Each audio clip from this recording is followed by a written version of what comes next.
Alright everyone, today we are doing something completely bonkers. We are going to try and beat Minecraft, but not as Steve or Alex. Oh no, we are playing as the Lorax. You know him, right? He's that small orange guy with the massive yellow moustache. He speaks for the trees and he's not very happy when people start chopping them down. So we've set up some special rules to make this challenge super difficult. Playing as the Lorax isn't just about changing your skin. It means we have to follow his beliefs, and that changes everything about how you play the game. It's a whole new world of problems. The number one rule, the biggest rule of all, is that I speak for the trees.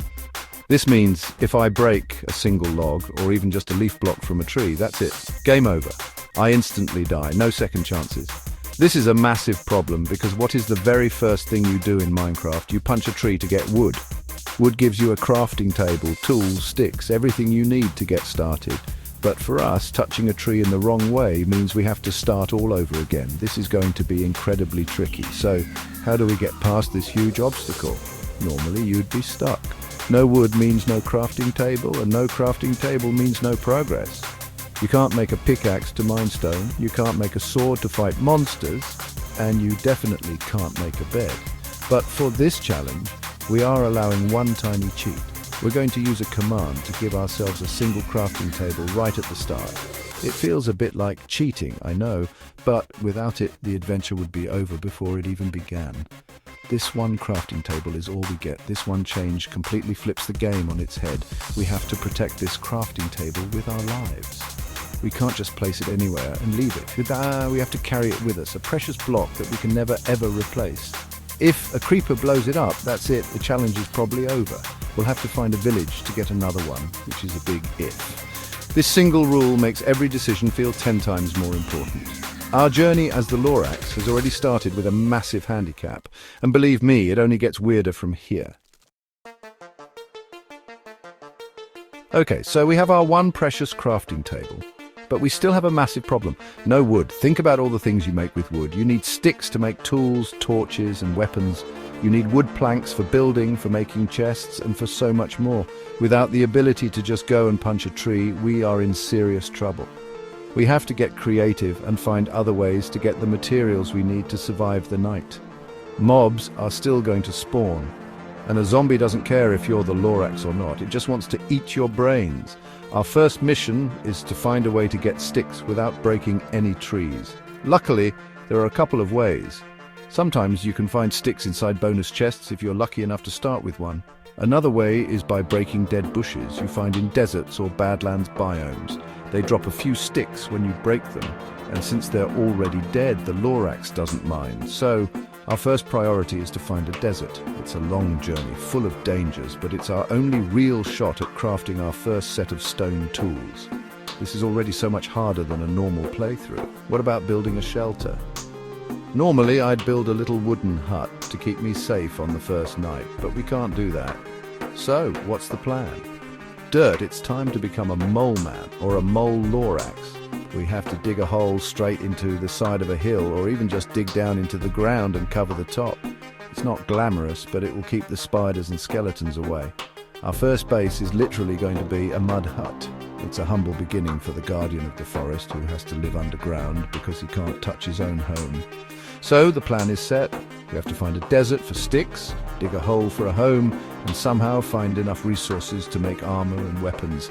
Every single stick is precious. Every piece of coal is a treasure because we can't make charcoal from wood. This challenge forces you to rethink every basic step of the game. You can't take anything for granted. Simple things like making a shield are impossible because they need wood. This is going to be a long adventure, and we haven't even talked about the weirdest rule yet. Now let's talk about something really silly. In the story, the Lorax is not a fan of thneeds, which are made from truffula trees. We don't have thneeds in Minecraft, but we do have something that looks a lot like a marshmallow. And the Lorax doesn't like marshmallows. In our game, the thing that looks the most like a marshmallow is a sheep, or more specifically, white wool. So we've added a rule. Whenever the Lorax gets too close to a sheep or a block of white wool, he gets mining fatigue. It's like his hands get all slow and weak because he's reminded of those fluffy, puffy things. This makes things hilarious and also very annoying. Imagine you're exploring and you see a flock of sheep. Instead of being a useful source of food or wool for a bed, they are now a walking hazard. We have to run away from them. If we decide to build our base in a plains biome, which is usually a great place to start, we have to constantly be on the lookout for sheep wandering too close. And what about beds? Beds require wool. We can't use white wool, so we have to find other colors. That means finding dye and colored sheep, which is another big challenge on its own. But don't worry, the Lorax isn't completely alone in this strange world. He has some friends. For some reason, polar bears have decided they like the Lorax. They are his companions on this journey. So wherever I go, a group of polar bears will follow me. It sounds cool, right? Having a big posse of giant white bears following you around. The problem is they don't actually help. They just follow. They won't attack zombies for me. They won't fight skeletons. They just walk behind me, getting in the way and probably knocking me off cliffs. It's more of a funny walking parade than a helpful team of bodyguards. So our survival strategy is completely bizarre. We have to live in a dirt hole, run away from sheep, and lead a parade of useless but very cute polar bears across the land. It's like a twisted version of a nature documentary. We have to find creative solutions for everything. Need a bed? We'll have to find some red flowers to make red dye, then find a sheep, dye it red, and then get the wool. All while trying not to get mining fatigue from its nearby white friends. This challenge is less about skill and more about patience and ridiculous problem solving.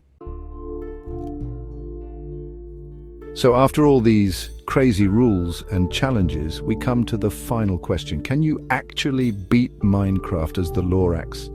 Beating the game means getting to the end, fighting the Ender Dragon, and watching the credits roll. To do that, you need Eyes of Ender. To get those, you need Ender Pearls from Endermen and Blaze Rods from Blazes, which live in the Nether. Getting to the Nether requires a portal made of obsidian, which you need a diamond pickaxe to mine. And getting diamonds is hard enough in a normal game. For us, it's a monumental task. The journey to the end would be an absolute nightmare. Every step is a struggle. We'd have to find a village to trade for better gear, since crafting some things is impossible. We need iron for a bucket to make the nether portal, and for armor. The nether itself would be terrifying. Without a shield, fighting blazes would be incredibly difficult. One wrong move and all our hard work is gone. And imagine trying to bridge across lava pools without being able to place wood blocks easily. We'd have to use cobblestone for everything, which is slow to mine and just doesn't feel right. The whole process would take forever. And then there's the Ender Dragon fight itself. This is where our rules really come back to bite us. Many of the end crystals are on top of tall obsidian towers. Normally you'd pillar up with dirt or another easy block, but what if one of those towers has a tree-like chorus plant on it? Technically they are plants, not trees, but they look like them. For this challenge, let's say breaking them is also forbidden. That would make reaching some crystals almost impossible without an endless supply of other blocks. And fighting the dragon without a powerful bow and arrows, which are harder to get without wood, is a huge disadvantage. So is it possible? I think yes, but it would be one of the hardest challenges in all of Minecraft. It would require incredible patience, a lot of luck, and some very clever thinking. You would have to rely on finding villages and lucky loot from chests more than ever before. Every single resource would have to be carefully managed. Beating the Ender Dragon as the Lorax wouldn't just be a victory, it would be a statement. It would prove that even with the silliest, most restrictive rules, the spirit of adventure can win.